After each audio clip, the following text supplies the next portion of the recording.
I'm gonna play that again. I mean, it was like very clear they were out to wipe us out, and it was real. It wasn't any fantasy, wasn't any joke. They were out to take our heads, and we just decided that we were going to live. How many people going through life, going through this walk of life and whatnot? How many people who are being challenged? How many people who are being quote unquote attacked? How many people who are being stalked, gang stalked? How many people that are going through that fire have decided instead of laying down or instead of surrendering that they're just going to live and made that choice by any means and whatnot? She is a testament of resilience, and she is a testament of not just freedom, but the means to live, your inalienable rights to exist. We're going to live, we're going to struggle, and we're not going to kill our own hopes. We're not going to kill our own life. We're not going to kill our right to live. And so we just decided to be human beings, to be people. In spite of all the people that were trying to squash us down and all the forces that were trying to dehumanize us, we decided to be human. That's right. Let's go. Let's hear from some more people. They're going to speak some more sense. Let me see. Do I have another one? I do have more Sada.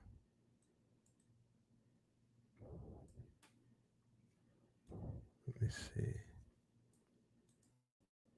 I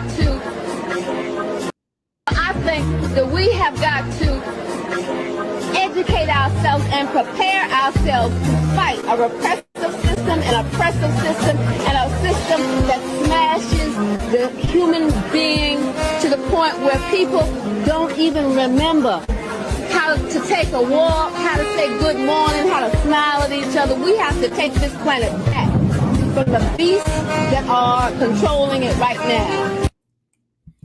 It doesn't matter if she speaks English. It doesn't matter if she speaks French. It doesn't matter if the language is Crotonian. It doesn't matter if she speaks in a dialect. It doesn't matter if it's patois. It doesn't matter if it's Creole. The message is the same from the different mamas from different places on the planet, right? The message is the same coming out of the mouths of fathers and mothers, brothers and sisters, aunts and uncles. It doesn't matter the dialect. Whether it's someone in the favela saying that, whether it's somebody, a maroon in Jamaica saying that, whether it's a freedom fighter in Burkina Faso saying that, the message is the same. We have got to educate ourselves and prepare ourselves to fight a repressive system, an oppressive system, and a system that smashes the human being to the point where people don't even remember how to take a walk, how to say good morning, how to smile at each other. We have to take this planet back from the beasts that are controlling it right now. That's why I say American gods. American gods. This is an American goddess. Her word will become canon. You understand? Her word will become canon. As it is, as I'm speaking, I don't have to do anything. The great divine speaks through signs. How do we know? Once again, putting together a lecture called American Gods. How do we know? We literally witnessed two of our own become gods and goddesses, Baba Heru and Mama Asada, right? Right before our very own eyes. They got elevated to that status. They are immortalized, okay? They become ancestors, right? Her words has legs of their own. Her words have wings of their own. Her words are going to, quote unquote, carry her, right? Her words are going to carry her into the hearts and into the minds of the youth, of elders, of people of different backgrounds and nationalities who may have forgotten the image or the aesthetics of a black woman being the face of freedom fighter, being the face of standing up to this whole entire system, being the face of the number one quote unquote suspect for being a freedom fighter. Not to take anything away from anyone, but that is something that the world may have forgot about when they see the face of a black woman. That's not what they may have been thinking when they see the face of a black woman, even a woman with locks, you know, but they are reminded before the struggles that are taking place, even to this day, they are reminded that there were struggles that originated on this land between the inhabitants and the Aboriginal people and the indigenous on this land, who have been known historically to be in conflict with people who have meant very much a lot of harm, not only to the planet, but to the homeostasis of things.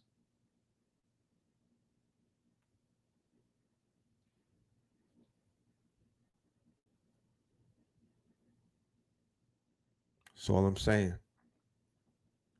Ashe to her. Ashe to her memory.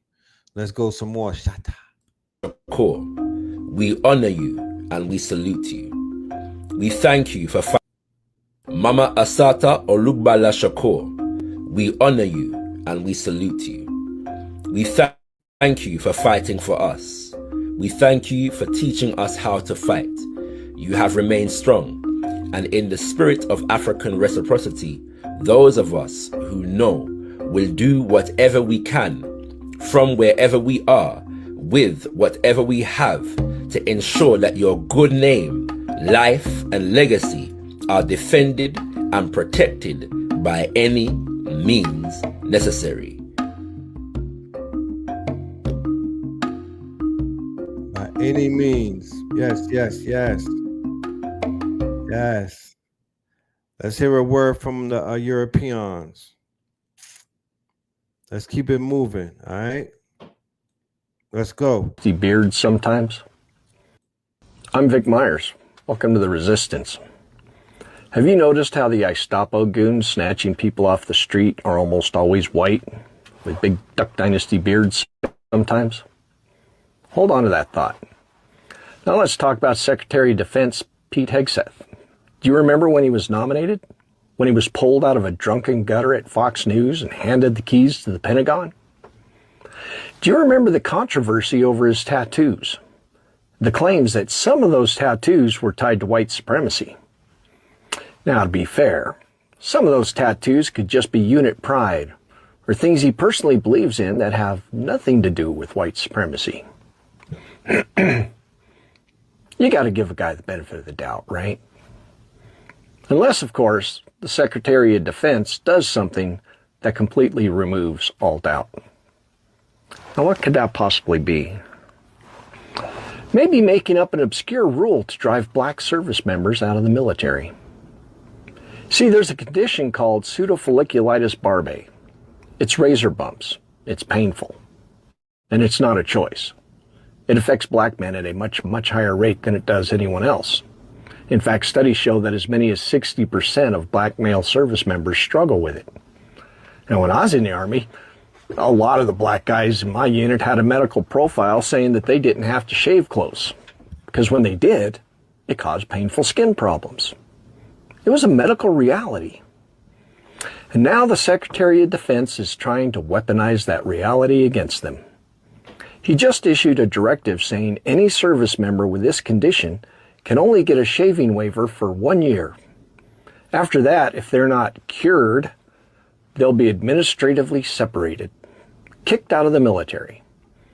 And those profiles now have to be approved by commanders. Not dermatologists, not physicians. Commanders have the final say. That means medical science is now being second-guessed by line officers, and people who actually treat the condition, their opinion doesn't matter. We need to call this what it is. It's not about readiness. It's not about standards. It's racism. It's about purging black men from the military. It's about Nazi-like purification. Meanwhile, you see the Gestapo goons with their Duck Dynasty beards. Nobody says a word. They march around with impunity. White men with beards get a free pass, while black soldiers, they get punished for being black. That's not an accident. That's a plan. Thanks for listening. Good day. Yeah. Let's keep going. Infiltrating them. From 1966, they weren't just watching black neighborhoods, they were infiltrating them. From 1967 to 1973, the FBI ran a secret operation called the Ghetto Informant Program. Thousands of black people were paid to spy on their own communities. No charges, no warrants, just fear, and a federal agency determined to treat black survival like a threat. In the heat of the civil rights movement and the urban uprisings in the 60s, the federal government didn't just invest in justice. They invested in surveillance. J. Edgar Hoover's FBI launched the Ghetto Informant Program, all to collect intelligence on black activists, revolutionaries, and everyday residents. Over 7,000 informants were embedded in housing projects, barbershops, churches, and community centers. They weren't just watching suspected militants. They were instructed to report on any gathering, radical literature, or political unrest. The government literally made blackness synonymous with subversion. And the informants, they were often poor themselves, pressured into trading information for cash, protection, or reduced sentences. The Ghetto Informant Program was sold as a way to prevent riots, but its real mission was to undermine black power. They targeted the Panthers, Malcolm X's circle, SNCC, the Nation of Islam, even Dr. King's allies. One infamous tactic? Having informants shadow funerals and report who attended. Disgusting. Because to the FBI, mourning the dead could signal a political threat. Churches were tapped, schools were monitored, You hear that? and confidential informants were told to befriend organizers, only to betray them. This program ran on... Hold on. Mourning the deaf. What did she just say? Mourning the deaf. Mourning the dead. Because that's very important. That's spiritual. Right? Sympathy for the devil. Mourning the dead. Disgusting. Because to the FBI, mourning the dead could signal a political threat. Churches were tapped, schools were monitored, and confidential informants were told to befriend organizers, only to betray them. This program ran alongside COINTELPRO. They weren't separate, they were part of the same anti-black machinery. So you mean to tell me that they got rid of that program? Is that what we trying to sell, Brother Red? Did they magically just, yeah, you know what? This is ineffective and nowadays where everybody's materialistic. We're just gonna do away with this. You know what I mean? We're just gonna stick to our guns. Yeah. And just like COINTELPRO, the damage that was left behind was devastating. The fallout was deep. Communities became suspicious of one another. Movements collapsed under the weight of betrayal. People stopped trusting neighbors, friends, even family, because any one of them might have been an informant. And the worst part is that there was no accountability. The program ended in 1973 after public outcry, but the names of many of the informants were never revealed. No reparations were paid, no apologies were issued. The government didn't just spy, it fractured the very idea of black unity. So when people say the government doesn't care what you post, remind them that the FBI once ran an entire program to track what black people said at cookouts, funerals, and Bible study. Because to them, survival was suspicious, and solidarity, that was the real threat. There you go. Breaking news, new Epstein files, ledgers, flight logs, Elon Musk, Bill Gates. These are the same people who are building the surveillance apparatus that are going to not just watch you, criminalize you, subject you, target you, censor you. These are the very same people who are at Epstein's flight logs, who riding with him. I'm gonna let one of their own ride on them. Matter of fact, before I let one of their own ride on him, I'm gonna let somebody talk sense real quick. I'm gonna let the voice of reason speak. Let the voice of reason, let the OG talk to y'all. stop being racist. They can't stop being supremacist. They can't stop being bullies and colonizers and tyrants. They can't adapt to the new reality that no one is scared or impressed with them anymore. And they can't wrap their heads around the fact that the moment any country in the global south, in Africa, in the Middle East, in the Muslim world, the moment that we have any options, the moment that we have any alternatives, any opportunity to get away from you, we do it. You have no concept of just how much you're despised and how deep the resentment and the anger against you is. How deeply you yourselves planted the seeds of that anger and that resentment, and how strong the roots are of the tree of anti-Western sentiment that you yourselves cultivated in our lands. You don't understand how we've been praying and we've been waiting for any chance to finally rid ourselves of your presence, because your presence is nothing but interference and disruption and imposed weakness and subjugation. You actually convinced yourselves that we liked how your boot felt on our necks. And you actually seem surprised to find out how much we always hated it. You're surprised because you never listened. You're surprised because you never cared. You're surprised because your supremacist mentality made you incapable of hearing our grievances. Your supremacism made you only capable of hearing what you wanted to hear. So now, when the entirety of the global south is rejecting you and expelling you, you're bewildered. I mean, who are Mali and Niger and Burkina Faso to defy America? Some of the poorest countries on earth. But why are they poor? Because of you. And you think we don't know that? Mali, Niger, Burkina Faso are three of the reasons that you're rich. And you're why we're poor. And you imagine that we're not intelligent enough to figure that out? We've been knowing that. We know it ages ago, but we're only now able to actually drive you out. And like I said, the moment that we have the ability to get rid of you, we do it. And if you're surprised, well, that's a you problem.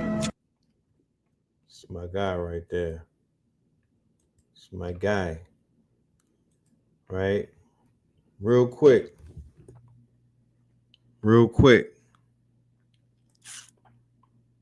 I want to remind everybody that at 7 o'clock tonight, all right, on Zoom, ladies and gentlemen, at 7 o'clock tonight on Zoom, ladies and gentlemen, we present to you American Gods 10. All right. We also have the 30% off of the ticket if you get it today.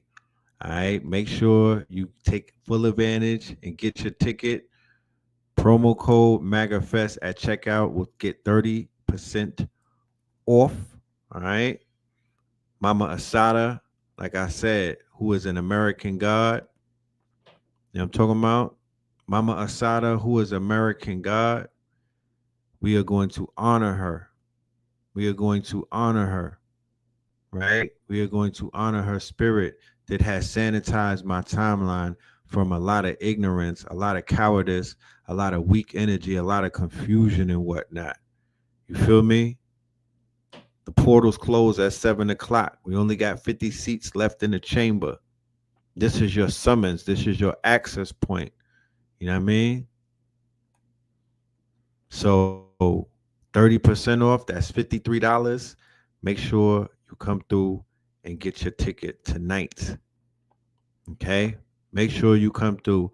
The debut of the God, Hit Sayu, the debut of the God. I want everybody to be there for that. All right? Check this out. Let's go.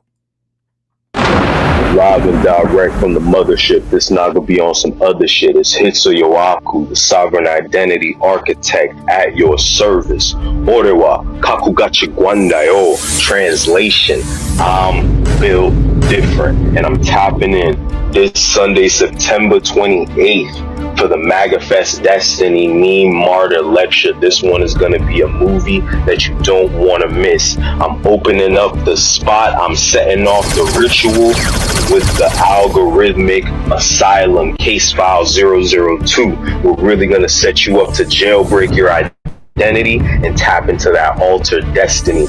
Let's get it. Let's get it.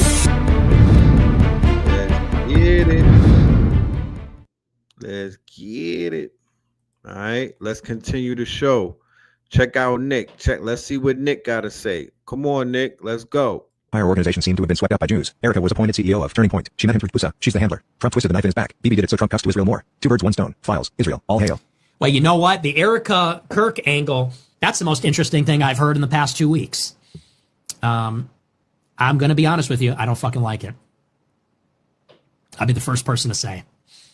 And it's sick that we have to talk like this, but, you know, her reaction, it seemed forced. And who knows? I mean, I'm sure she's going through a lot. Like I said, this is her husband, the father of her children. But, you know, that the way that they rushed her out within like 3 days to go and give a speech, and what she said, she goes, the cries of this widow will be a battle cry. I didn't like that. I didn't like that one bit. I didn't like how they memed it, and they said she's like St. Olga. I didn't like that. I didn't like that she became CEO. I didn't like that she forgave the killer. I'd see political calculation. That's what I see there. And, you know, the reaction, the speech that she gave, both of the speeches to me, they just seemed fake. I'm be honest. The moves they're making, it just stinks. It fucking stinks to me. I'm going to keep it a buck with you. I'm going to be upfront. How they've handled it, it's weird. Why? And you guys don't understand. If you're subscribed to them, it's like, dude, fundraising. Yo, Alexa, play White Lies. White Lies. Higher, baby. Go away. Get higher, baby. Higher, baby. White Lies. Yo, they telling on each other.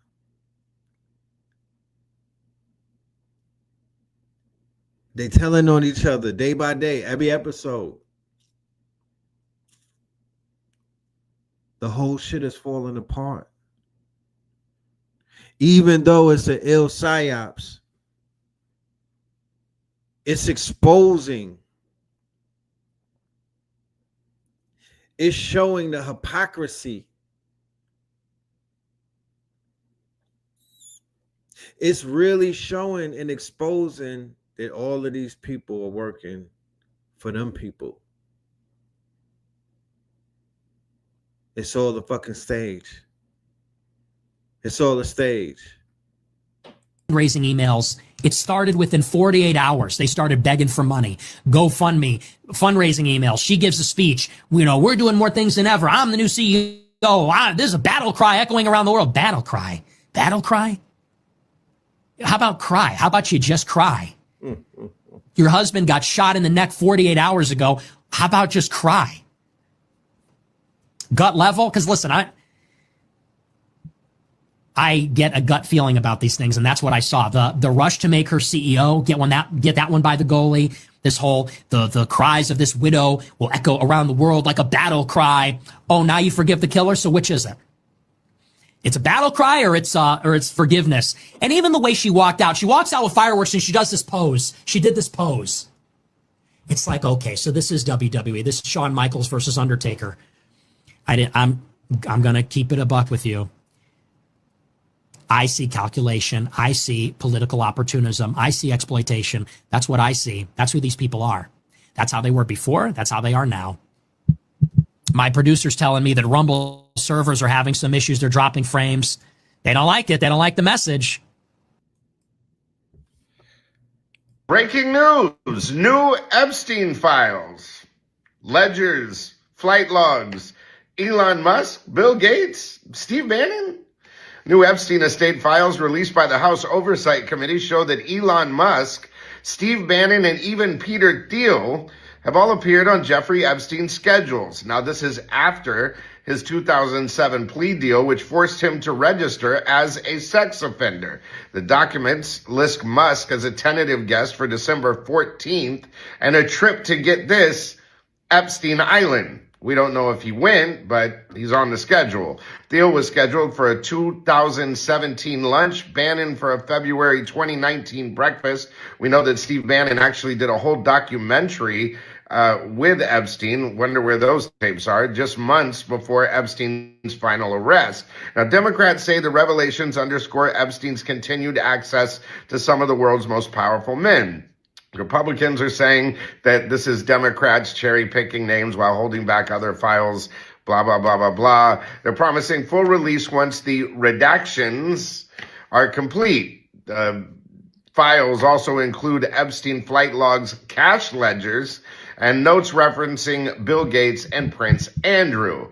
With more than 8,500 documents now in Congress's hands, the Epstein investigation is far from over, and the circle of names continues to widen.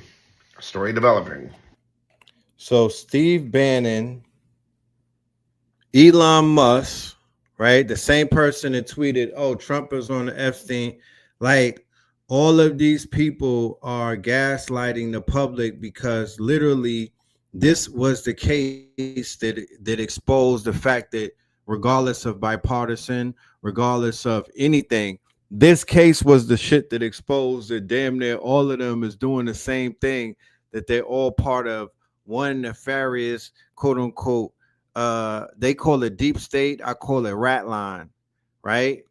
That's what that exposed. So you can't trust none of this shit going down. Like, you can't trust all of these laws that they putting out. They're acting like judge and jury, but all of them are dodging the exposure of flight logs, of redacted evidence. You know, some people know where the bodies are buried. And in the meantime, between time, what do? They do the cleanup job. They knock people off and they hire their assassins to begin to knock people and Michael Clayton them. Unalive campaigns, slipping off of your balcony campaigns, drowning in kiddie pool campaigns, drowning in your bathtub campaigns, OD on a pill campaigns. You feel me? All of these things just miraculously happening to people and whatnot. We ain't going for it. Check this shit out.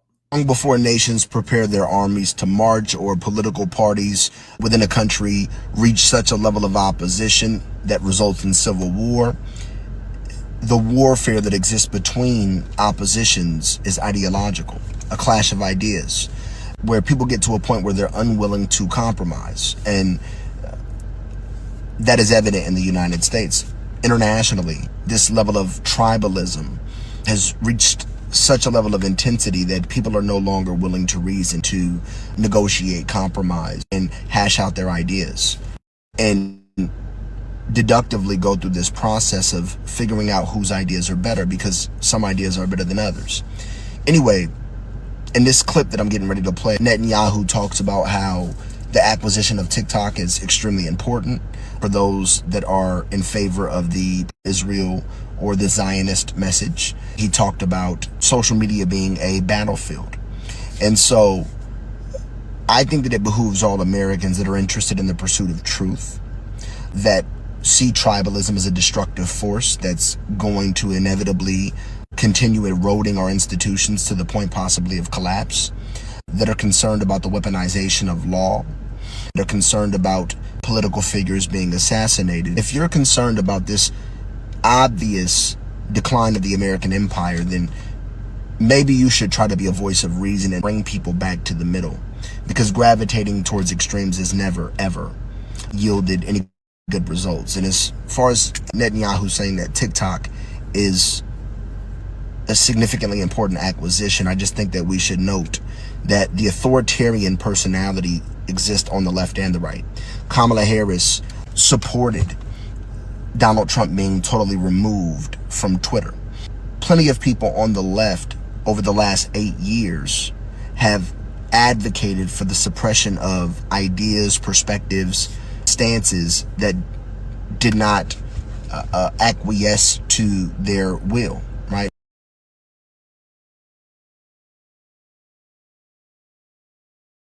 We've said it before, and we're going to keep saying it, that this is a war about ideas and concepts. Ideas and concepts, right? This is about narrative. So when you are locked in, strapped in, 10 toes down, then you a part of an ideologue that you don't got to worry about drifting and whatnot. You don't got to question yourself. Am I part of Candace Owens' ideologue? Am I part of the Turning Point? Am I a black supremacist? No, you don't got to go through none of that when you are pursuing a degree and a certification. And man, know thyself. Women, know thyself. I'm in the same journey that Napoleon Hill was on to discover, right, a level of discipline and order, okay, to propel my highest goals and vision of myself to come into fruition by any means necessary. You know what I'm saying? Some people take what? They take the route of learning about Islam, learning about their ancient Kemetic history by way of Baba Samaj with the Ankh Man, by way of Dr. Ben, by way of the scholars, right?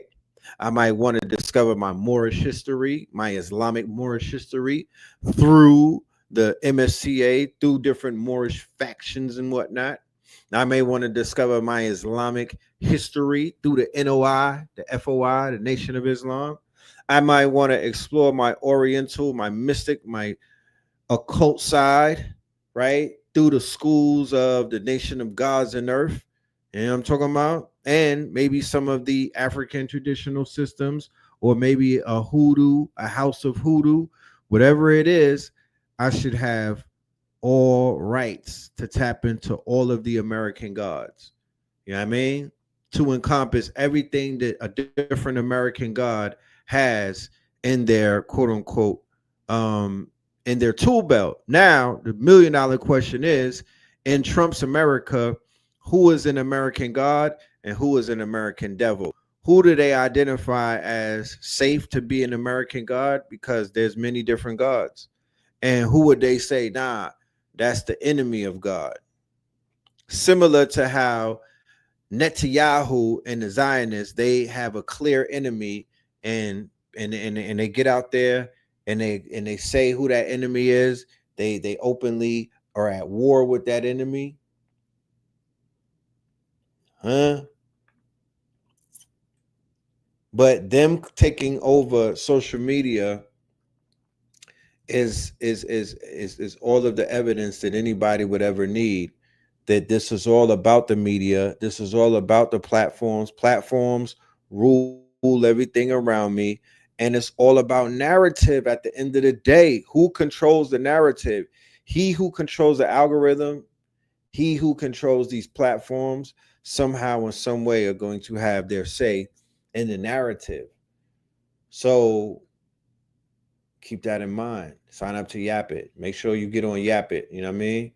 Make sure we sign up to Yap It. I'm going to have my mod drop a link so you can sign up to the Yap It, because this can't be the end all be all over here. You know what I mean? Make sure you get with us on Zoom, where we can have adult conversations behind some type of encrypted protection, and we're not as censored. There's still a level of censorship, but it's not as egregious as it is in these public platforms. There's levels of encryption on Zoom, so we don't have to worry about people all in our business. All right, scan that QR code and that will take you right to the site. Scan that QR code and that will take you right to the site. Let us continue though with these videos in this document. This is video essays. This is evidence, and this is our investigative trial, or our investigative report. We lay certain things out about red rum, white lies, and blue eyes.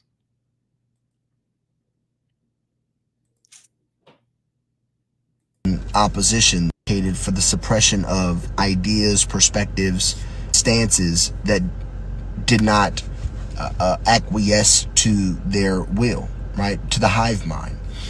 And now we see the right doing the same thing, whether it's Jimmy Kimmel being removed from the air and people on the right side of the political spectrum cheering that on, or whether it's Minister Netanyahu here saying that we need to wage war on social media. What does that mean? Ultimately, what it means is that people believe in suppressing dissent. That's authoritarianism, whether it's left or right. So we are in the throes of a new era of authoritarianism. We are in the throes of a new era of censorship. We are in the throes of a new era of social media landmines. So I'm just putting that out there because, we want everybody to be very aware of changes that may take place. And if you see these changes take place, know that these pivots are a result of the fact that there are landmines all around our feet, all around our presence. They are laying out all of these traps and all of these landmines. Let us continue. Obviously coming next, the cruelty under capitalism is going. Here is what is so obviously coming next. The cruelty under capitalism is going to exacerbate and calcify. There isn't going to be anywhere left to turn. The capitalists have won. There's nothing you can do. You can work as hard as you want. The cost of living is going to inflate faster than you can earn a living, right? So people that call attention to this, content creators, people that show you graphs and charts, are going to be silenced, right? Because we're living under fascism now. And fascism dictates that the truth has to be different. There can't be an objective reality. You just have to basically pretend that what's happening is not happening. You go to the grocery store, ground beef is $19, lettuce is $7, and your daughter won't come out of her room. And you're like, oh, I wonder why all this is happening. And it's because like 1,000 people want to get richer, And there are very convincing arguments you can make to be like, oh, I'm, not going to be able to live anymore. And those will be squashed, right? So this channel, what I'm talking about, is not going to exist in a year. I'm going to be taken out. A lot of different creators that have edgier, and when I say edgy, I mean telling the truth, brands are going to be excised from the public discourse. And what you'll be left with, what Instagram and TikTok are going to become, is just a marketing tool, right? People that are willing to sell you Sephora products or Lululemon. That's going to be what remains. But people who speak about what's coming, that's all going away. So yeah, enjoy it. Yes, indeed. Yes, indeed. So I would love to hang out with you guys, but I do have a lecture in 30 minutes, so I have to prepare myself. I do invite you once again to be a part of it, to pull up with us, me, Blue Pill, and Hit Sayu. All right, we have a promo code running until the end of the lecture. Until the tickets stop selling. So take full advantage of that. It's 30% off at checkout when you put MAGA Fest in the checkout. All right. The link is in the description. The link is in the bio. You dig? I want to say thank you to everybody in the building for all of your support leading up to this.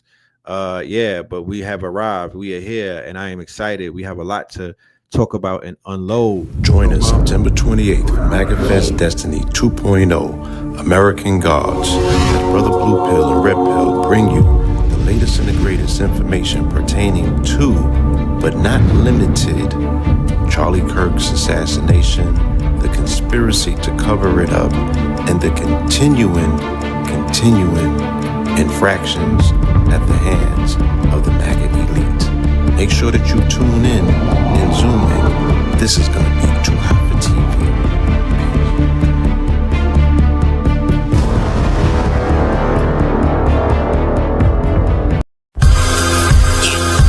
Niggas in crypto, diamonds is dancing like they up in disco. You niggas in fist pump, you stay up at dip low. You niggas stay up and get low. Heard you way up in Frisco, and you say what the heck so. Every player gets sniffed out, acting gay up in Cisco. Might take the day off and play up at pistols, causing chaos and play up Calypso. I pause in kitchens and caused addictions. I pause prescriptions and cause inflictions.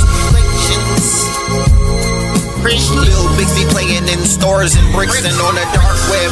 You gotta pause every doors, cause encryptions. Tesla engines, pause the pistons. I seen every floor I leave sore and listing.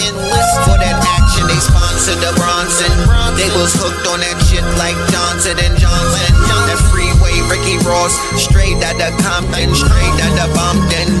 Red on blue, violence in the land. The projection of the will, the perfection of the kill, the reflection of the pills. I'm a frontline soldier, I'm no doja. These crystals not for Niggas in crypto, diamonds is dancing like they up in disco. You niggas in fist smoke, you stay up and dip low. You niggas stay up and get low. Heard you way up in Frisco, and you say what the heck so. Every player gets snipped out, acting gay up in Cisco. Might take the day off and play up at pistols, causing chaos and play up Calypso. Hickory dickory down.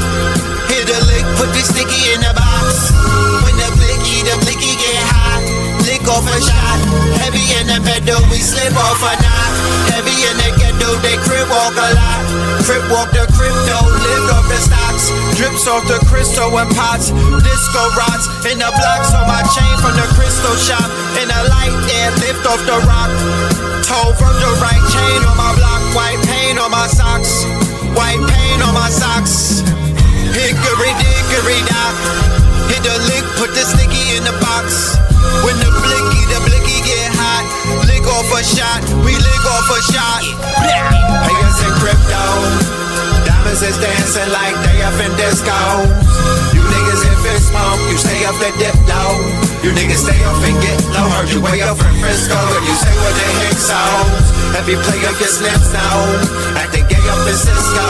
Might take the day off and play up at pistols, causing chaos and play up Calypso.